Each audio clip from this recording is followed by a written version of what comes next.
Hello and welcome to Perspectives on PH. I'm Steve Highsmith. PAH.TV brings you up-to-date coverage of the latest abstracts presented at the 2012 American Thoracic Society International Conference held May 18th to the 24th, 2012. We spoke with Dr. Richard Channick from Massachusetts General Hospital, Boston, about 4 abstracts that are especially relevant to patients with PAH. Dr. Channick, welcome. Thanks, Steve. Pleasure to be here.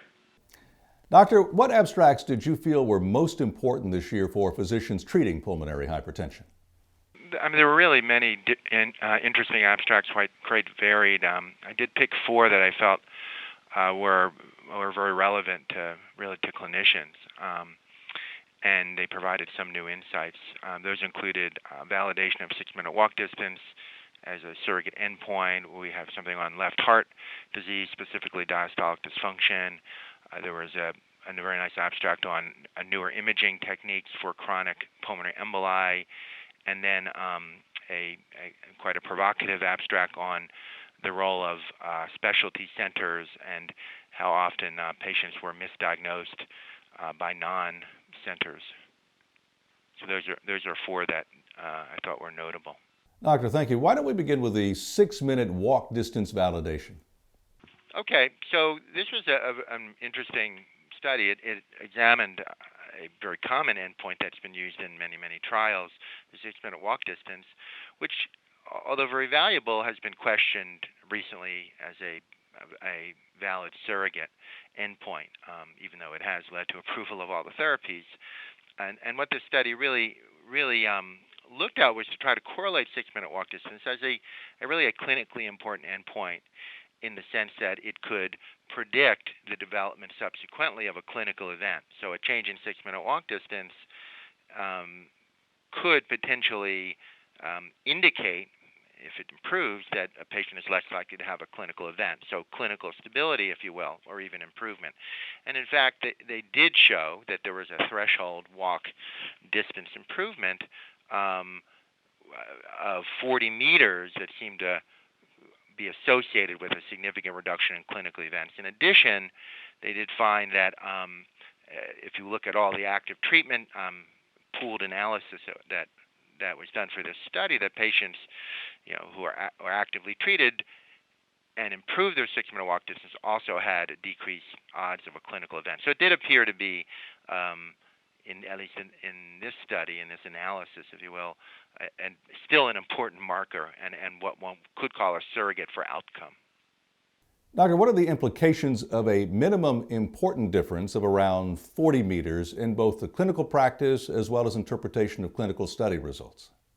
Yeah, I think that's an important question, Steve. And I think the answer really is that when we're faced with an individual patient, we need to have some goal for therapy. And each patient is different, certainly, but the more sort of validated endpoints that we can develop and demonstrate, probably the better it is for patient care, because we could sit across from a patient and say, well, if we've improved your exercise capacity by this number of meters, at least we have data to suggest that will be a good prognostic marker for how you do in the future. It doesn't mean that it's 100% and that there's some magic number of 40 meters versus 39 or 41 meters. But I think it just helps the clinician develop an overall treatment plan and goals. Well, thank you. Let's next discuss the abstract on left diastolic dysfunction. Okay, so the abstract on left ventricular diastolic dysfunction in scleroderma patients, Steve, is actually a critical finding in a lot of ways. The role of left ventricular diastolic dysfunction in pulmonary hypertension is quite large, and certainly we would all agree, the most common cause of pulmonary hypertension. And as it turns out, in this study, and I think our clinical experience, we probably underdiagnosed diastolic dysfunction as a cause of pulmonary hypertension. This particular study looked at patients with scleroderma who we know are at risk for both pulmonary arterial hypertension and pulmonary venous hypertension. And what they really showed was a couple of important findings. The first was that if one used a wedge pressure cutoff of 15, which is commonly accepted, many patients had pulmonary arterial hypertension. However, with more direct measurement of left ventricular and diastolic pressure, more patients had pulmonary venous hypertension and actually had probably been misdiagnosed as having pulmonary arterial hypertension. Additionally, when the investigators looked at patients who had gotten a fluid challenge, pulmonary venous hypertension was unmasked to an even greater degree. And overall, if they look at their whole cohort of the 29 patients who were diagnosed with pulmonary arterial hypertension, about 11 of those on either direct measurement of left ventricular and diastolic pressure or fluid challenge, 11 of those 29 patients were now classified as having pulmonary venous hypertension instead of pulmonary arterial hypertension. And this is not just a clinical sort of academic exercise. This is quite important because, as it turns out, pulmonary arterial hypertension therapies not uncommonly can cause adverse effects when used to treat patients with pulmonary venous hypertension. So really defining the cause of the pulmonary hypertension is critical, and this particular analysis proved that. How big of an issue is left diastolic dysfunction in your patient population? It's a very big issue, Steve, not just in my population, but in any expert in pulmonary hypertension, and for that matter, any clinician. Left-sided heart disease is very, very common and often causes varying degrees of pulmonary hypertension. So, I would conservatively estimate that at least half the patients that get referred to me at a large pulmonary hypertension center, at the end of the day, end up having some degree of left ventricular diastolic dysfunction, at least contributing to their pulmonary hypertension. What are the common mistakes you see when physicians evaluate the left heart in patients with elevated pulmonary artery pressure?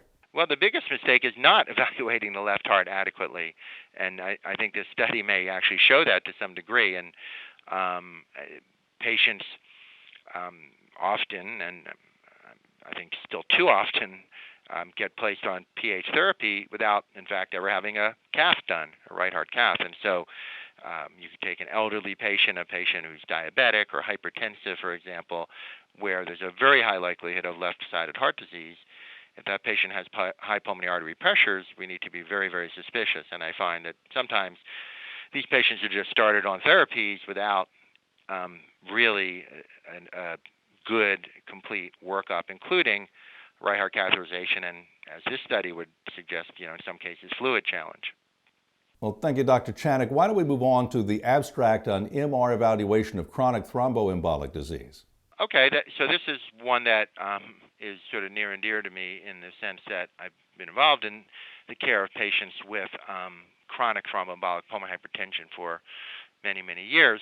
It's a very satisfying disease in a lot of ways because it is considered probably the only truly curable form of pulmonary hypertension with surgery, so surgical removal or pulmonary thromboendarterectomy.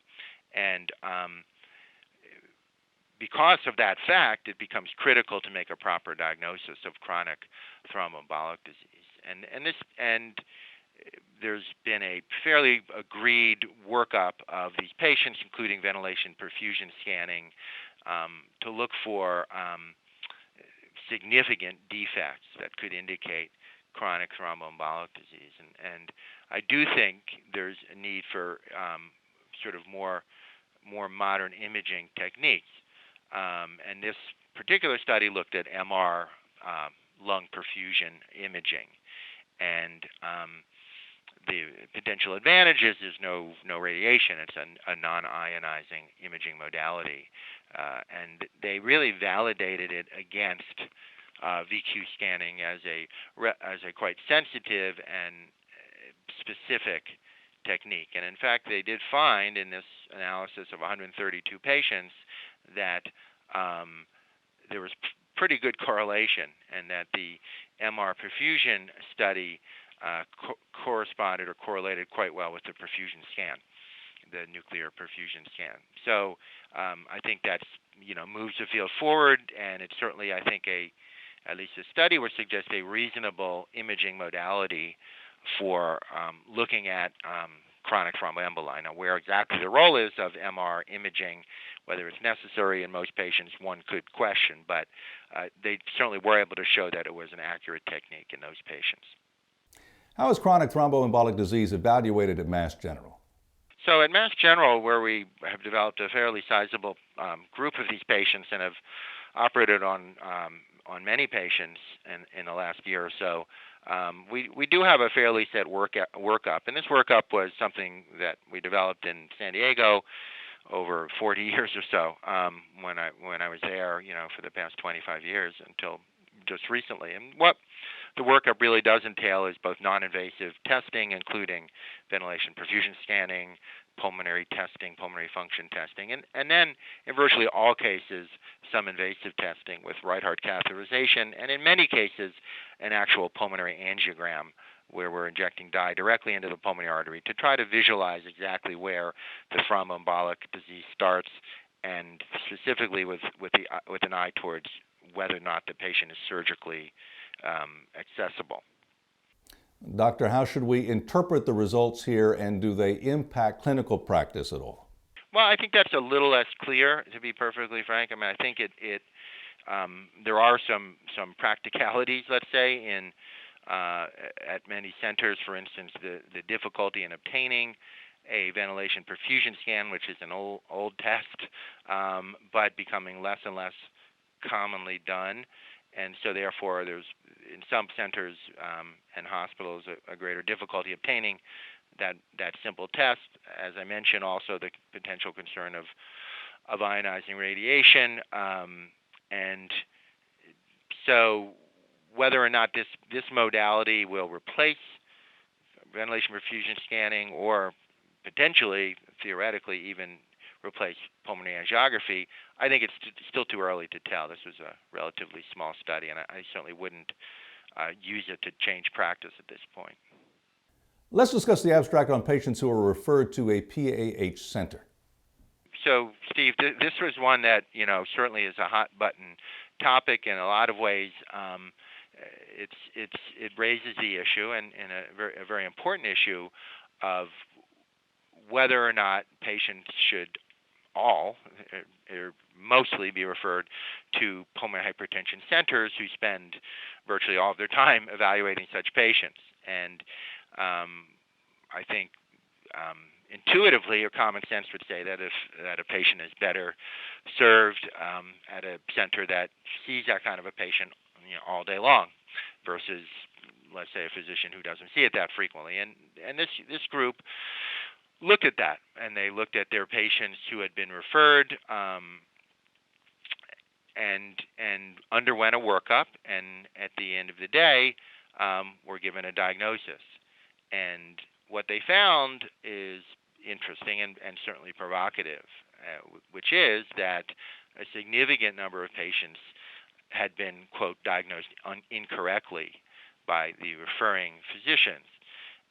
And by incorrectly, that could mean they either didn't have pulmonary hypertension after the workup when they had been labeled as having pulmonary hypertension, or, very importantly, that they had been diagnosed with pulmonary hypertension but were not pulmonary arterial hypertension patients, but, for instance, pulmonary venous hypertension, or so-called Group 2 PH. And that gets back to the other abstract we discussed, is that pulmonary venous hypertension is so common, but many of those patients, when the physicians had worked up those patients at the center, had been misdiagnosed as having pulmonary arterial hypertension.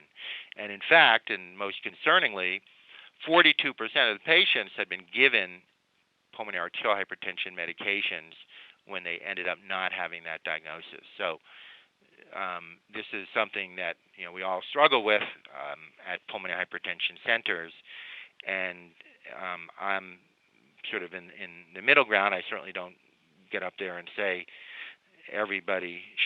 only patients should be referred to centers that no referring physicians or community physicians should diagnose or treat pulmonary hypertension. But I do think having the expertise and having the availability of a pulmonary hypertension center hopefully can help avoid or at least decrease this problem. Dr. Channick, what is the main message doctors should take out of this abstract? I think, again, it gets down to the completeness of the workup. And as I always say, the workup and diagnosis of pulmonary hypertension is actually not that complicated. There's a very well laid out algorithm for diagnosis and criteria for how one diagnoses pulmonary hypertension and how one determines the cause of the pulmonary hypertension. And that algorithm is easy to follow. It's mostly non-invasive, tests that are obtained every day in hospitals around the country, and ends with catheterization, usually a right heart catheterization. That's often the point at where things kind of fall off. And understanding why right heart catheterization is necessary, and importantly, how we interpret the results, really is a critical message. And I think from a more sort of global perspective or general perspective, having the availability, at least for consultation, of a pulmonary hypertension expert, I think is very helpful. For instance, I interface quite frequently over the phone, email, with community physicians who are working on patients with pulmonary hypertension. They may send the patient to me for evaluation, but they may not, and it may just be me counseling this physician on that particular patient. So having those relationships between the community and the specialty center really is a critical message. And what are the most common mistakes you see in patients who are referred to you for evaluation? I think, Steve, that the most common mistakes are actually just the ones that were found in this abstract, in this study. It's the overdiagnosis of pulmonary arterial hypertension in patients who have left-sided heart disease, and in that sense, the overuse of typically oral pulmonary arterial hypertension medicines. And I say overuse because at the end of the day, we find exactly the same thing, that many of these patients, when we take them to full workup, don't have pulmonary arterial hypertension. Now, that's a big problem. Of course, the other problem that we see less frequently, but is certainly a very bad problem when we see it, is underdiagnosis in patients who have severe pulmonary hypertension that's just simply missed to have severe pulmonary arterial hypertension. So I think we see problems on both sides, both the over and the underdiagnosis of this particular problem. Thank you, Dr. Channick, for this comprehensive analysis. That's Dr. Richard Channick from Massachusetts General Hospital. My pleasure, Steve. It was a pleasure to chat with you. Thank you to all of the experts who contributed to this edition of Perspectives on PH. We look forward to seeing you here at PAH.TV as we cover the latest news in pulmonary hypertension.